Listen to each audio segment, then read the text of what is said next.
Hey, what's up guys, and I'm hoping that you're all having a wonderful day. Welcome back to Anime King, and today I'm going to be giving you part 12 of What If Naruto was a direct descendant of the sage. Remember to get this one to 200 likes as usual, share this to all of your friends in your social media platform, and also guys, stay in tune for Anime King 3. I'm going to be posting a brand new episode over there, so I do hope that you guys enjoy. And remember, if you're new, to go ahead and click that red subscribe button and become part of the Anime King family. And thank you for all of your help and support. Remember to comment down below and tell me if you're new. I'll be replying talking back to all of you. So yeah, without further ado, what is to begin this new episode? Start the intro.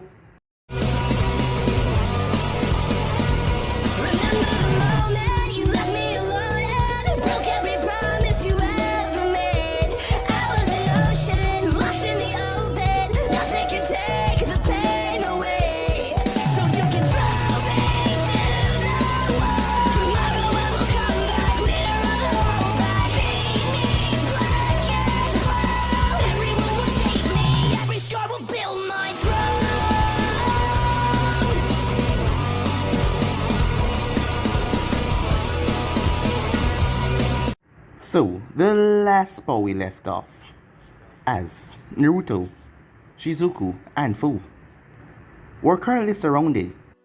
Naruto told the Kira loyalists to get out of his way, but the man wouldn't let him leave, as he told him that he's not leaving with that girl. The girl needed medical aid quickly, so Naruto didn't waste time, as he quickly used his sand to capture two of them, but the last one seemed to be the leader escaped. But Naruto smashed him with an almighty push, as the man was sent sailing away. But he ended up escaping and he didn't die. Naruto got them back to the camp. As days passed there, they couldn't leave until the commander came and spoke to them. But the girl that Naruto had saved, she was Mei Terumi cousin. The girl was rather grateful as she thanked Naruto for what he did. So with that, they stayed at the camp a bit more. As Naruto found out something, both him and Shizuku made their way. Appearing out where the rain was falling, Naruto told her to send her chakra into the rain and try to push it away, as he sent his chakra into her body so that she can do it, and to her surprise it actually worked, as she was able to stop the rain over her and look up in the sky. Her control over water seemed to be greater than she can even believe. At that moment though, something clicked between her and Naruto, as the both of them share a rather passionate kiss. Just looking at her, Naruto saw how wonderful she was. The commander came as man's name was Ao, as he didn't see any threat in Naruto. Naruto's eyes squinted the entire time so they could not see his Rinnegan, as they were allowed to leave once the camp is ready to move again. So with that, Naruto went to visit the girl, as she wanted him to stay behind. She wanted him to help. She was sure with his dojutsu and Mei, the both of them could overthrow Yagura, but Naruto was thinking that she was overestimating him. But eventually they still leave though, making their way. Shizuku was captured by a large bird. As Naruto and Fu went after her, they end up getting hit off of the bird that Naruto summoned as he started to free fall. Naruto ended up falling, but with force he was knocked out. Waking up, Naruto met Uzumaki. As he told her his name, she was surprised that he was a Uzumaki as well. But Naruto didn't believe that he was a Uzumaki. He believed that he was just an orphan and given that last name. Because why wouldn't the old man tell him that he was a Uzumaki despite his family being almost wiped out? That was confusing. The girl knew who to get the summon from though, as Naruto had summoned Fu back to them. They made their way to the laboratory. These people were working for Yagura, as they worked in an experiment. Matsumoto, the girl called him, he was able to summon back the large bird, as Shizuku was back. As she was so happy as she saw Naruto and hugged him. Seeing the situation getting rather awkward to everyone looking at them, she quickly jumped off of him. Matsumoto then turned towards his newest creation, as it was up to the Uzumaki girl to use her seal to bind it. But the thing was feasting off its seal chakra, and it started to attack. It went on a rampage. Every time they hurt it, the thing re-glowed its limb. Naruto even summoned an octopus to hold on to it, but the thing absorbed the octopus. It could even absorb chakra. The thing was quite deadly. Matsumoto made his way towards the beast, claiming that he was his father, he was his ultimate creation, and he should accept him. But things weren't looking really good for him now. So yeah guys, so basically that's what I thought you guys can switch across the place and check it out for yourself. So what is the beginning of this new episode? Yes, that's right. You recognize me, don't you? It's me, your creator. Your father, said Matsumoto. The beast looked down at him, unmoving. Fu, Anoka, Naruto, Shizuku could only watch, wonder what was going to happen. Listen to me. Stand down and return to your tank. That's an order. The beast's head cocked to the side a bit. Its gaze drifted across the metal tank across the room. That is right, listen to my orders as your creator. The beast started to rise up like it was going back to the tank. As Matsumoto smiled, that is, he was cut off. Everyone, watch. As Matsumoto doubled over, coughing up a lot of blood. He slowly looked down towards his stomach. Protruding from his stomach was a sharp grey tentacle with a pointed tip stained with Matsumoto's blood. As he looked at the creature shaking, his eyes wide with shock as he slumped over. Before anyone could act, his body was absorbed into the creature. No! Matsumoto Sensei! Honoka was the first to break out of the shock as she rushed forward, but she was grabbed by Naruto and pulled back. Just in time too, because a tentacle slapped down where she should have been, crushing the tiles. No, let me go, Matsumoto Sensei! As she struggled against Naruto's grip, but his grip was iron firm in her hand. As Naruto jumped back and pulled her as well, avoiding another attack aimed at both of them. Stop it, said Naruto. Let me go, Naruto. I have to stop it. Naruto kept holding her down, using his Prita path to weaken her slightly, so she can stop struggling. Below them, the creature rushed about, obviously displeased that it lost its targets, as Fu was rushing forward to take care of the beast's tentacles with her water blades. Stop, there's nothing you can do. It will just absorb your seals. She stopped resisting, falling slack in her arms, as she quietly cried. But I have to keep fighting. What about Matsumoto Sensei? She cried again as she latched onto one of Naruto's arms. Naruto patted her on the back, knowing what the loss of a loved one felt like. As he looked towards the creature. You don't have to fight anymore. Leave it to us, said Naruto. No, she said. She got back up. I can't just sit here while that thing runs loose. I need to fight. She dived over the edge of the catwalk as Naruto released her grip while she was crying. As she flipped and landed on her feet and rushed forward, she speed through hand signs, different one this time. As she slammed her hands down, a massive ceiling ray spread around. But the ceiling was red as they came from the ground. Honoka's seals rushed forward as Fu had to jump out of the way. The new seals, instead of suppressing the creature, stabbed into the creature's flesh, leaving black gorge marks on its skin.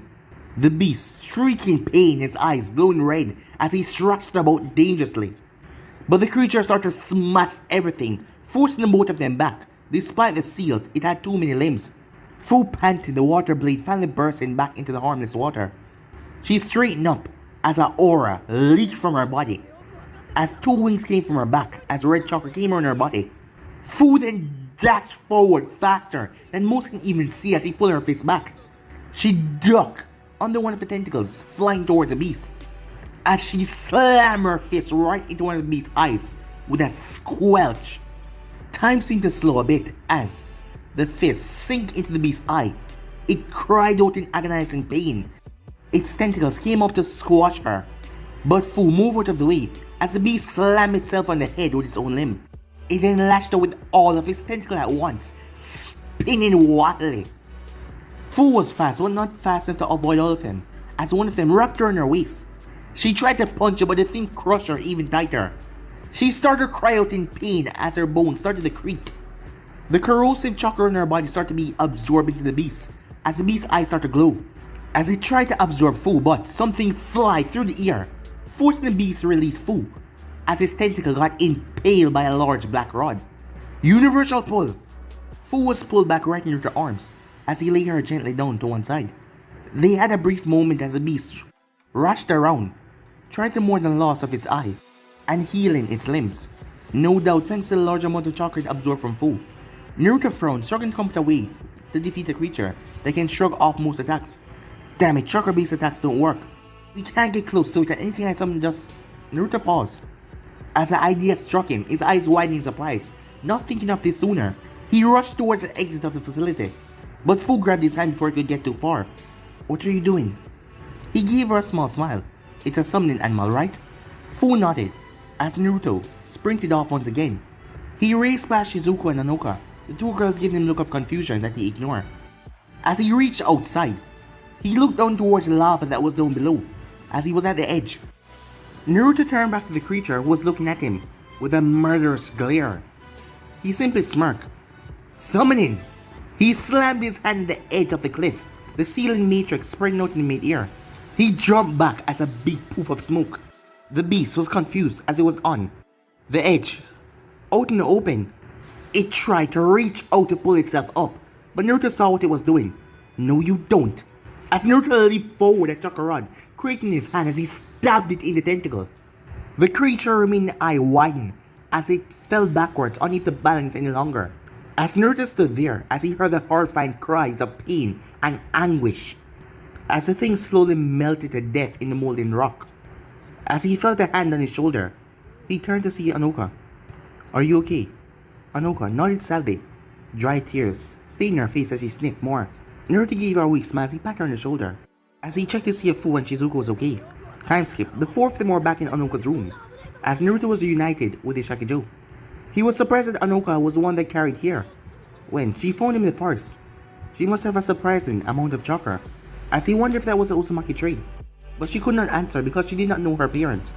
Apparently, Matsumoto had found her in an outlying village in Mitsunokuni. She was an orphan as he took her in. He was interested in her name. He took care of her over time, raising her and training her in any Uzumaki techniques he could find. As Naruto found that the Uzumaki clans are not only famous for their seals, but incredibly adapted to them. Most teenage Uzumaki surpass a sealing master anywhere in the elemental nation. It made Naruto wish that he had looked at seals more in depth, but that was still gambling on whether he was not the Uzumaki or he was, as Anoka had a feeling that he was family. But Naruto had a nag in the back of his mind, something he may never be able to get over. Now the four was discussing what would happen now the facility was shut down. They were unable to find the two scientists that ran off when the creature just started absorbing their co-workers. Anoka didn't know them really well, only having proper contact with Matsumoto Sensei, but she worked for them same way. The forest was a dangerous place now, with the summons running around with no contract holder to direct them. That brought up something Naruto wanted to talk about. Anoka, you've been researching summons for a while now, right? She nodded as she was sitting cross-legged in her bed. Do you have any idea why I weren't able to summon Shizuku while she was being taken away by the eagle? She blinked, looking up thoughtfully. Well, I'm not too sure. I'll have to know more about your ability. Naruto nodded as he gave her a rundown of what he could do, and what he has done in the annual path up till now. As he continued to explain, she rushed over and grabbed a notebook, scribbling down what he was saying. When he was done, she was hitting her pen against her head slightly, as she was looking over her notes, going over everything in her head. Well, I can only give you a hypothesis until I get more data, but the only reason I could see is because of Matsumoto Sensei. Her voice was quiet at the end as she thought about her sensei that died. As Naruto thought that she somehow blamed herself for her sensei and father figure's death, but when she looked up, she wiped away the tears that were percolating at the edge of her vision. I think because Matsumoto Sensei held a viable contact with the eagles, you were unable to summon them or anything else they may be carrying that was connected to them at the time. It must mean that you're unable to summon animals with a pre-existing contract to humans. Naruto frowned at that. The logic was sound, but there was a problem. But I can summon the chameleons, they're actual summon, and they had a contract with humans before. They told me so. Anoka said. Are there summoners still alive? Naruto blinked at the question, as he shook his head. Well, said Anoka, when a summoner dies, something happened in the contract. Their name remained where it signed it, but it fades slightly, freeing the animals from the summoner, unless they were already called upon before their death. So if the animal has no living summoner, you're able to call upon them. If they do, you cannot. Naruto looked at her, impressed by how quickly she went through that. Matsumoto Sensei may have been able to tell you more. He was the expert after all. She looked down again, obviously saddened and barely holding back her tears. He would have loved the chance to talk to you. You could have revealed so much about summoning. As she started to cry, Naruto walked over and placed a comforting arm around her shoulders as she turned and cried into his chest as he allowed her, relieving all of the tears that she had bottled up. A day later, as they were gathered at the west of the island, as they were saying their goodbyes to Anoka, who was tearing up slightly, Shizuku too was saddened in the time they had spent together. The two girls became fast friends and a lot to talk about, but in the end they had to go their separate ways. Are you sure you don't want to come with us? There's always room for one more in the group. Anoka gave Naruto a sad smile as she moved forward and captured him in a hug. Sorry, but this is something I have to do. Matsumoto Sensei always promised that he would take me to the ruins of Uzo. I have to make sure that promise is kept. Are you sure you don't want to come with me? Your family after all. Naruto stepped away from the hug. Anoka, we've already talked about this. You know She placed a finger against his lips, cutting him off. No matter what you say, Naruto, you're family to me. Blood does not make a family, bonds do. She giggled as she stepped back, waved to the other two girls. One did more enthusiasm, the other one less. Naruto thought that it might actually be for the best that she didn't join the group. For some reason, the fool didn't get along with her at all. So I guess I'll see you around, she said. with a big grin. As Naruto couldn't help but smile back. Yeah, in any case I want to thank you. Thank me, she said. You remind me of something my old sensei once taught me. Something I've been ignorant till now. He looked back to the redhead, pulled her into another brief hug. As that ignored Shizuku and Fu. Although Fu was still uncertain why. He told me that being a pacifist does not mean avoiding all conflict, but knowing how to choose your fights. He pulled away as Uzumaki had a slight red to her cheeks. You remind me of that, so thank you. As he suddenly stepped back, molded his chakra. Summoning, he said as there was a poof of smoke. Anoka recognized the animal as the same strange bird that she knocked the both of them off of when they arrived at the island. Wow, I don't think I'll ever get tired of seeing you do that. Naruto grinned as he hopped up to the bird, with the other two girls following him, Shizuku hesitating a bit. As they took off, Anoka waved at them. But she called out, "What are you going to do now?" she asked. "What else? I'm going to choose a fight," said Naruto. Anoka then turned as they went off. Now, where did they leave the boats again? She wondered to herself as she looked around. Time skip. In a lifeless era of Mizzle, surrounded by thick trees and burned foliage, the mist was increasingly thick. The sun was setting over the horizon, casting an orange glow over the area. The air was really cold. It was always like this and the residents has gotten used to it. But that didn't make the complaints of one Kira Shinobi quieter, as he and his companion made their way. I mean, seriously, do you think it would cost them that much to spring for some warmer flap jackets? He was fairly young, with messy blue hair falling down his face, only kept out of his eyes by his headband. He wore the standard Kira uniform, with the black navy jacket. Shut it, a much older man, the scar run across his face, said. He didn't seem to be in a talkative mood. But then again, I guess some warm scarves or something might do, just to keep the cold away, you know? The younger man walked to the front, his hands behind his head as he glanced around. He doesn't even seem all too that on guard. They had made these routes a dozen times now, and they haven't seen a single rebel. They were far too deep in their own territory. Rebels wouldn't dare to come here. Shut it, the older man said. But the younger man simply ignored him. He's always telling him to shut his mouth. That was the only thing he really said to him nowadays. But today was a good day. He hadn't really threatened his life yet, so he planned on enjoying it while it lasts. You think if Mizukage, Sama, want us in our best fighting condition, he would at least make us warm enough to defeat those freaks. He walked on a few more paces before blinking in surprise. The man was always telling him to shut it. He is too silent. He placed his arms down to his side as he turned slowly. He was instantly on alert, but the man was nowhere in sight. The mist, thicker than normal. Hey, Koru! He started to reach for his kunai pouch, but it was too late, as he was buried down to the ground the next moment. He felt it, it was soft. Was this sand? Something tapped on the forehead as he fell unconscious. Well, that was his Naruto. As he placed his shakijo on his back, tucking one of his strands into his hair. In the past few months, that's grown out a bit. Since the summoning island, yes, that's been a couple of months. He hasn't gotten his hair cut. The bangs started to fall over his headband down towards his face now. Shizuku told him that it made him look more handsome, but Naruto think it was just distracting. Did you expect anything else? A green blur dropped down beside him, as it was none other than Fu. Like him, her hair was also grown out now, touching her shoulders. Both of them had rather reasonable growth spurts, now standing at 5'2" and 5'1" respectively. But Fu had changed the most, no longer with her bright outfit, as she was wearing a darker suit for camouflage with a mist. I suppose not. How do you think Shizuka and Kojiro are doing with theirs? Fu raised an eyebrow as Naruto waved her off. Don't be like that. I'm allowed to worry about her, okay? To be honest, he had no real reason to worry about Shizuku. Kojiro was strong, but he still worried a bit. The last few months has been interesting for the trio. After leaving Anoka, they had sorted out the rebels. It hadn't been hard. Thanks to Naruto's near perfect memory, he was able to find a few of their camps. After, when he had glanced into the tent and saw a few of the maps and the locations, he had taken a few tries but eventually found a group. They of course were suspicious at first, but they had help and that was sorted out. Flashback. Look, we don't mean you any harm. We merely wish to offer help. The rebel looked on Naruto and his two companions. Huh? And I should believe you're not spies. Why? How was that you were able to find your camp? That is not something that actually made me drop my guard. Naruto looked around as they were drawing the attention of a few more shinobis. I told you, Nezumaru told me to find you guys if I ever decide to help. It was a lie, but he thought the alternative was more suspicious, and that would end up with them in custody. How do you know the name of Mei-sama cousin? Naruto sighed. He knew they had to be a bit, well, paranoid to protect their secrecy, but this was too much. Look, I said, suddenly a shout cut through every other conversation. Naruto-kun! As Naruto turned, he was tackled down to the ground. As, looking up now, he smiled. Nizumuro, he said. In the flashback, Naruto smiled fondly at the memory.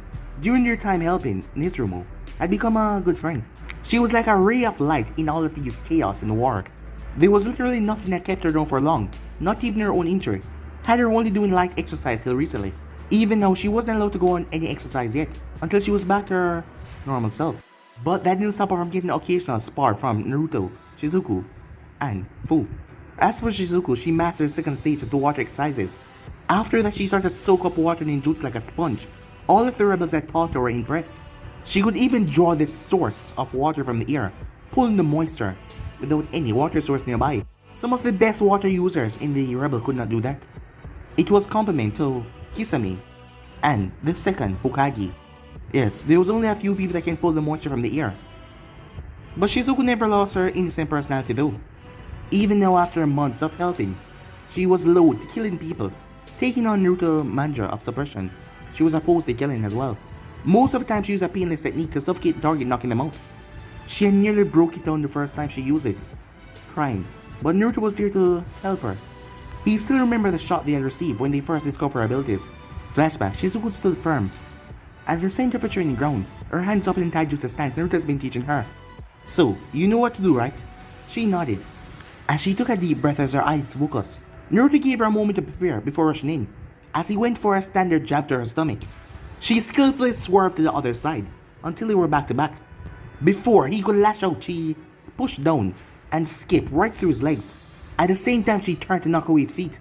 Naruto jumped, but she pushed her hand up at the same time to knock him out of mid-air. As Naruto twisted his body and flipped and landed on the ground, as he smiled. That's good, Shizuku, said Naruto. Shizuku smiled back.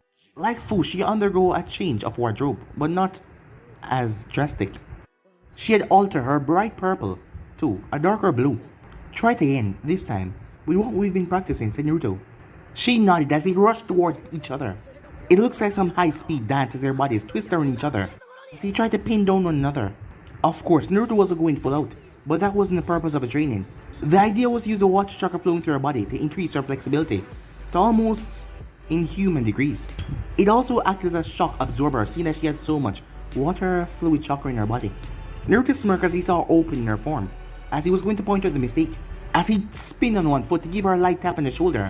But Naruto's eyes widened when his hand passed straight through her, as they parted quickly. The two of them blinking in shock. The Kira ninjas that were watching were also shocked as well. Did she just turn to water? In the flashback, it had taken quite a bit of explaining, but eventually they found out that it was a jutsu created by the Hoshiki clan. It was called the hydrification technique.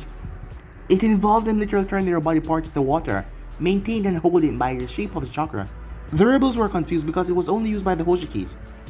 It was kind of a Kekkei Genkai in their clan, and the only Hoshiki clan member had disappeared not too long after his brother had been killed. This finally made it clear for Naruto and Fu.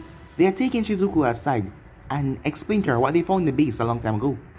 At first, she was disbelieving that she was a genetic clone of an extinct Kira clan with genes from the second Hokage spliced in, at least to explain where this incredibly water finty came from. It had taken a few days when Naruto got through to her, comforting her as she dealt with it. The worst blow was she didn't have real parents. She was probably more for creation. It had taken a while for him to get the concept out of her head that she was as human as anyone else. That had been the first night they spent together just lying there, enjoying one another company.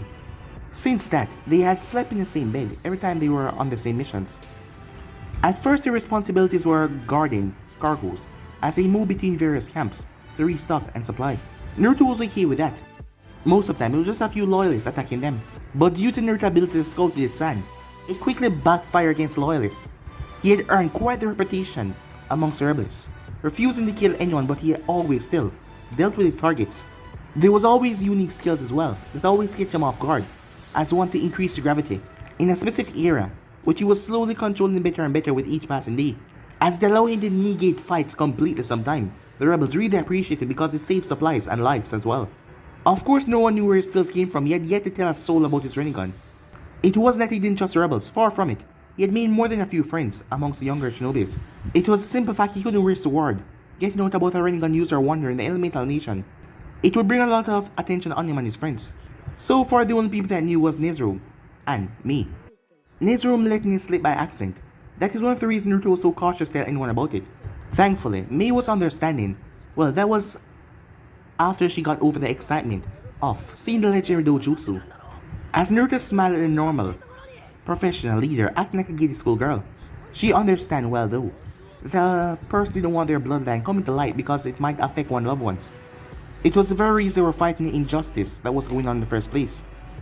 He also couldn't be certain, but he expected Ayo knew as well. He wasn't certain if Mei told the older man about it, but the man gave him curious looks. On occasions, he was never too far from Mei's side. He was just a bit stuck in the past though, as he wasn't really that bad. Although it did make for some amusing situations when Mei misheard him, especially when he spoke about age and marriage.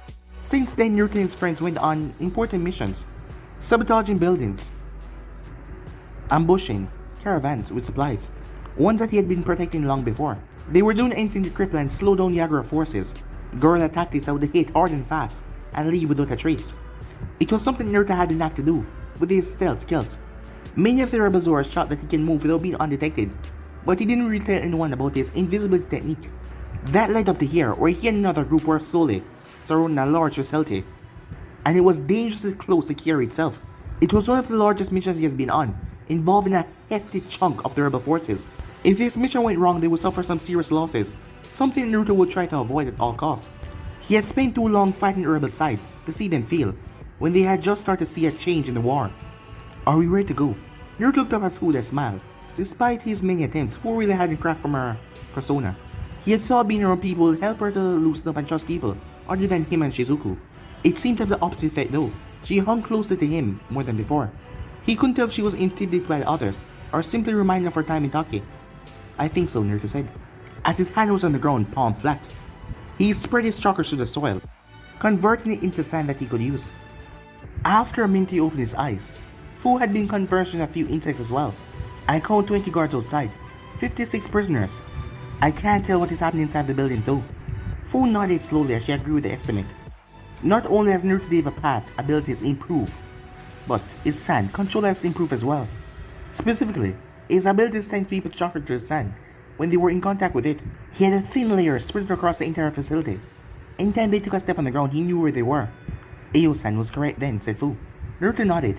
Ayo had an uncanny ability to scout place out. Nobody knew how he did it, but Naruto suspected it had something to do with that iron dispatch. When he asked about it though, the man told him to mind his own business. When he asked others, they told him that he lost it as the head of the Hunternin branch in Anfu. Are you ready, Naruto asked? Fu nodded. And with that, the both of them disappeared in a blur of motion. Time skip. The Loyalists. The facility was really quiet. Usually, there would be the groans of the prisoners, and that was ended by the Loyalists kicking the cells. But it was really quiet. An odd aura hung in the air that had all the guards on edge. It was one of those sixth senses you spend so much times after fighting you get. Something bad was going to happen tonight. It was more like a cage section where any bloodline users were put until they can be safely moved to a more secure location. Numerous chakra suppressing seals were inside, making sure anyone that was inside couldn't even stand. The prisoners were grouped together in 4 or 5, left in whatever clothes they were captured in. They didn't even care about their situation. Nothing mattered as long as they had a Keikenkai, and they spoke out against the Mizukage. They could be a child, a woman, a young boy, anything. As the guards didn't notice that the ground beneath their feet grew softer. It all happened in an instant. They never even have a chance, as the ground then exploded up and swallowed them all. From the wall of the facility, Naruto crouched down. It took a lot of concentration for him to manipulate the sand to this degree to capture so many enemies at once. Finally though, it was over as all the sand was around the guards as they trapped them in cocoon, covering their mouths so they were even unable to speak. And then multiple blurs appear inside, dashing towards the cage as fast as possible. They had to be fast to rescue them all. Naruto could not turn concrete or stir the material into sand, and in the moment he was unable to see what was going on inside the buildings. He just knew where the guards were and captured them. All of the group members here could use the water blade as they sliced off the locks. Once the prisoners were free, they went to hand out food and water, so they had the energy to make it back behind their own lines. The rebels had pushed hard in the past few months, and they were now around Kyoto itself. It was no secret the loyalists were were starting to feel a strain. Jaeger had no allies, no backing from Daimyo, or no higher power. He only had the village at his disposal. They will soon lack financial stability. As Kira in command take a giant blow, seeing that a civil war was going on, as people were not hiring them to do jobs anymore. The rebels on the other hand had a few favors of smaller villages, as they were confident the rebels would win. So when the rebels fully take back over Kira, they would have, well, alliance between the villages, and they could do missions and scouts. As Naruto watches they led the prisoners out, some of them too weak to walk as they laid them on their back. He would have helped with sand constructions, but he was too busy restraining the prisoners. Fu was knocking them out one by one though, with each of them stopped struggling Naruto's sand cocoon. He felt his control being increased. As Naruto stayed behind for a few minutes to make sure no one had realized what happened, as the rest of them got away. They timed it so they caught the guards right after shift change. After 5 minutes that Naruto figured that was enough time, his body quickly vanishing in the surrounding night to rejoin with his comrades. There will be a lot of celebrating back at the camp that night. Time skip. As single shinobi made his way through wide corridors, he didn't look left or right as he made his way straight towards the door in front of him. He knew where he was going. The woman at the door did not even look up as he passed. He had been there so many times, it was more like a routine. He stopped and straightened up as he caught his breath. He knew that his leader hated when his shinobis appeared in front of him out of breath. It was a sign of weakness. And the Mizukage did not tolerate weakness in his ranks. He knocked 3 times as a procedure, waiting for the call. When he heard it, he straightened his uniform as he carefully opened the door. His leader had been in a bad mood lately, and messengers have been meeting with Kunai when they entered, so he didn't want to be one of those untimely fates. Lucky for him though, the Mizukage back was turned as he was looking through the large window. When the moon started to descend up in the sky, the village was cast in a bright glow. With the mist and the moisture, it gave it a bright view. "What is it?" the Mizukage said. He didn't bother to turn around. There was no need to see the people giving the messages. "Report from the bloodline holding the facility, Mizukage-sama." "Well then, place on decks and leave." The shinobi nodded, knowing that his leader could see it in the reflection of the mirror. As he placed the folder down, he gave another nod as he retreated without making a single sound. As the door closed, the Mizukage turned around in his chair, revealing the man that sat there. He was surprisingly short, light grey hair. He could have been mistaken for a teenager, although the stitched scar running down from his left eye told that he had seen battles. His cold pink eyes were visible. He went through the report, his hand tightened into a tight fist as he read more. He placed it back down and walked towards the window, looking over his village. There was a staff resting up against the wall. "Very well then," he said. "I believe I've humored Terume Rebellion for long enough. It's time to put an end to this." Time skip. 3 figures dash as fast as possible, making their way. The leader held up his hand, stopping them. As he looked ahead, looking for any surprises. Finding none, he speed off. As they went behind him, they appear on a small, out-of-the-way building that looked like it would be broken down soon enough. The walls had chips in them and the windows were broken, with vines and creatures all inside. After a moment of studying the place, the leader nodded again. "Are we sure this is the place?" the leader said as he pulled back his hood, allowing his spiky blonde locks to come down. "It matches the intelligence we got." The second tallest of the group pulled back her hood, revealing orange eyes with green hair. The last member pulled down her hood as well, long purple hair flowing down to her back like a waterfall. The leader looked at the building. This whole thing was giving them bad vibes, but someone had to do it. "Alright, follow my lead." The last 3 weeks of rebellion haven't been all that good despite their victory. With the prison camp, they now have started to lose ground. Their supply routes are being hit harder than ever, leaving some of their bases in dire need support.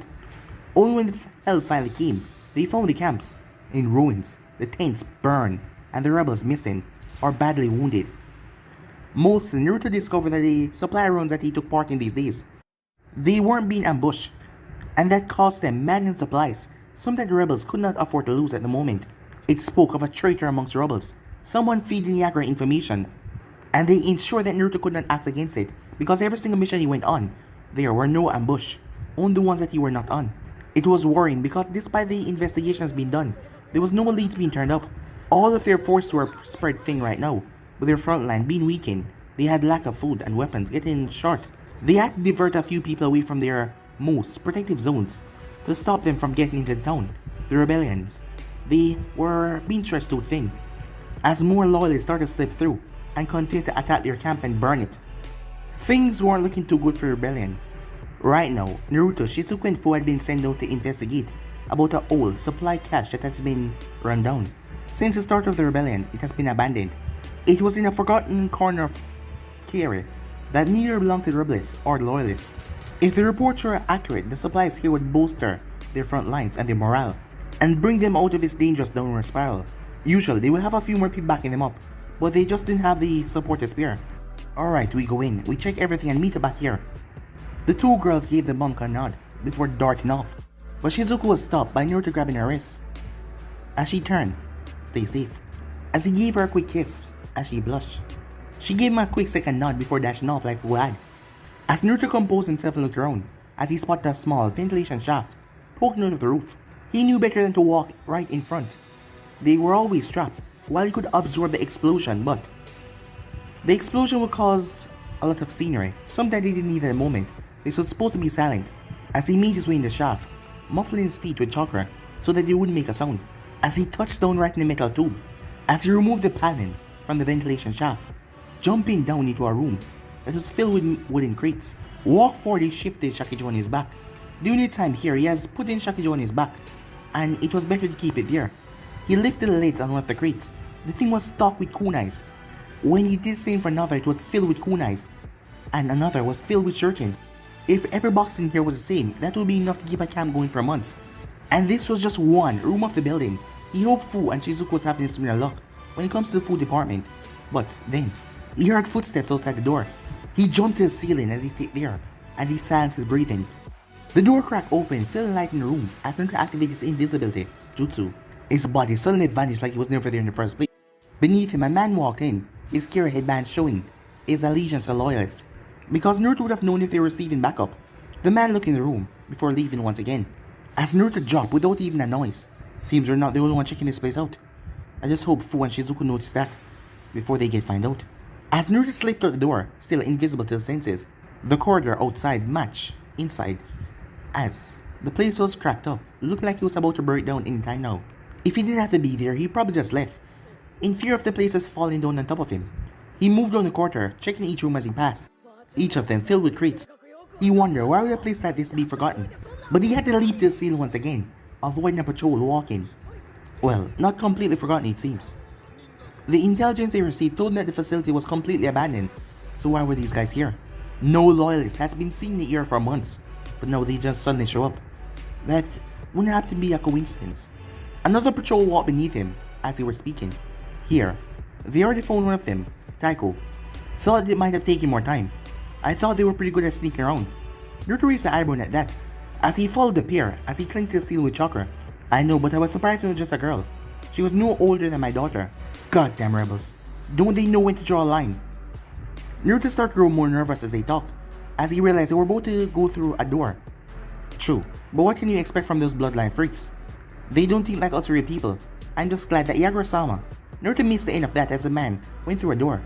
Naruto dropped as he really didn't like the sound of that. As he slunk back through the corridors, searching for his teammates as he dodged more patrols. He wasn't worried about Fu. When she wanted, she could blend in with her environment like a camouflage insect. No, it was Shizuku that he worried over, while she had made leaps and bounds in her taijutsu and ninjutsu. Stealth was still a relatively new concept to her. She had good sense and knew when to stay out of trouble, but if she was already in trouble before she knew it, they had only started helping her in enhancing her eyes and ears with chakra. He hoped that small lesson was good enough. As he passed through another door, he heard a click. Time almost seemed to slow down as he looked down the end of the invisible wire, nearly invisible, that he broke in. A small tag fell down from the ceiling, one side already engulfed in flames.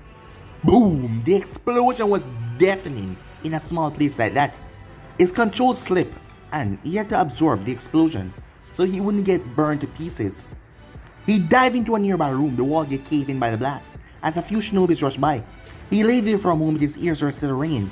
He shook it off as he jumped up to the ceiling, activating his technique. He was lucky as two shinobis raced inside, knocking crates over, sending kunais and shurikens all over. As he looked towards the other door to the side, they poked the crates, looking around, before they left once again, as Naruto dropped to his feet. As Naruto was walking, the door to his left suddenly spring open. His concentration being split would keep his invisibility technique up. He had to let some of his awareness slip. So when the man bumped into him, he was caught off guard. As the man was also surprised, as there was nothing there. Hey, what the? Naruto quickly pressed his Shakijo to the man's forehead as he fell unconscious. But the damage was already done as he heard footsteps being turned around, coming towards the door once again. He raced from the room once again, just thinking to turn and blast all of them away. But he saw opening as he flipped through another hallway, making his way into an empty room. As Naruto wondered where was he went down some stairs, so where, if you're looking for the exit, it was behind you. A loud clack as Naruto turned, the door behind him being shut. As he looked towards the silhouette that stepped out of the shadows. How interesting. I was sure that it would be the other one I caught first. Fu was her name. Naruto pulled his Shakijo off his back. He was still invisible, but the man was looking directly at him. Oh please boy, you can drop the jutsu. I know exactly where you are. I know where everything is, within a mile of myself. Naruto body shimmered into existence. The man wasn't bluffing, he could see his pink eyes following his Shakijo as he removed it. Despite not being visible, the man stepped further into the room as the light overhead showed his features. I suppose you must be wondering how I knew where you were, how you couldn't detect me before, how I even found you, or who I even am. Naruto kept his face impassive, his eyes narrowed. I know who you are, Yagura. The man chuckled softly, stepping fully into the light with an amused smile over his lips. But his eyes are cold and dead. Aw, you took out half the fun. I had the entire monologue written out, but you had to go and ruin it, why? He moved further forward, his steps uncaring and almost jovial. I was always one for the theatrical, but I suppose you heard stories from your leader, huh? Naruto stayed silent as Yagura pouted. No, don't be like that. I was expecting some pleasant conversations. It's not often I get to talk to a monk, you know. They always have a tendency to always leave my country, for some reason or another. As he spoke, a wicked glint entered his eyes, but it leave as quickly as possible. Should I answer the questions that are tugging at your mind right now? Then again, I do enjoy the look on someone's face when they struggle for answers. When they realize that it's pointless. Naruto stayed silent. The man was too uncaring of everything going on around him. Like he was not worth at all. So quiet, huh? That's not like all the reports I've been getting though. Friendly, peaceful.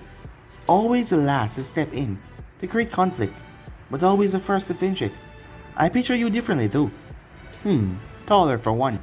Naruto kept his face blank, his eyes looking around the room for any escape routes. He heard about Yagura, many different stories, many different perspectives, all painting the same image. He really came out from Kira, leading his troops on a distance away, like they were just pieces on a chessboard. However, when he did emerge, he was like a completely different person. Go through battlefields, slaughtering anyone that crossed his path, like they were nothing but nuisance. The only time when anyone ever saw him get serious was when Mei faced off against him first time. People didn't tell Naruto much about that fight. Most didn't seem to care to remember. Not even gonna rise to that, huh? How very disappointing, said Yagura. I always hated one-sided conversations. Made me feel like some villain. Naruto remained quiet, slowly twitching his hand. Like he had told himself many times, he was confident in his ability. But he was no means cocky. Taking on the Mizukage, or any Kage, sounded rather out of his reach. Oh, I wouldn't do that if I were you. Something bad might happen if you were to unleash one of your invisible blasts in a tight space like this. Yagura waved his hand, 10 shinobis dropped down, surprised Naruto as he didn't see them before. A grin came on Yagura's face, his eyes lighting up in a sadistic way. Ah, there it is, the confusion, the shock, the questions. So many questions, huh? His eyes were still dead though, as that smirk was on his face. Do you really think you were the only one with the ability to go unnoticed? The only one that can turn invisible? You probably count on the fact I wouldn't be able to detect you. He laughed. Please boy, ever since the second Teshikage, people all over the nations scramble, trying to find techniques to rival his own. It's almost a shame my predecessor died killing him. I would have loved to know how he managed it. Completely erase one sense. Either way, I came with my own way. What with Jiraiya the Sannin so famous for his stealth? It wouldn't do for Konoha or anyone else interfering within my country. Water, such an incredible thing, huh? Hanging around us in the sky, in the air, in our bodies. Did you know that around 6% of air that you're breathing, walking through, standing in, is water vapor? By pushing my chakra through it, I can sense everything in a mile radius. Plants, people, rocks, it doesn't matter, as long as they have a physical form. Yagura grinned, his eyes turned to stare at Naruto once again. But I seem to be getting away from myself, right? Oh yes, I was about to send a message to Terumi and her rebellion. What better way to do that than to spring up there to help her? I know that you're the one that irritated my forces over the last few months. You and those two little girls that follow you around like puppies. Surprise, huh? Well, it really shouldn't be, said Yagura. I am the Mizukage. There's nothing I cannot see in my shores. Naruto brought his hand up as he was about to bring down the roof, but Yagura waved his hand as two more Kira ninjas dropped. Naruto hesitated because Shizuku was between them. her head hanging forward, her body limp. Shizuku, said Naruto. Yagura grinned, finally get a reaction out of the monk.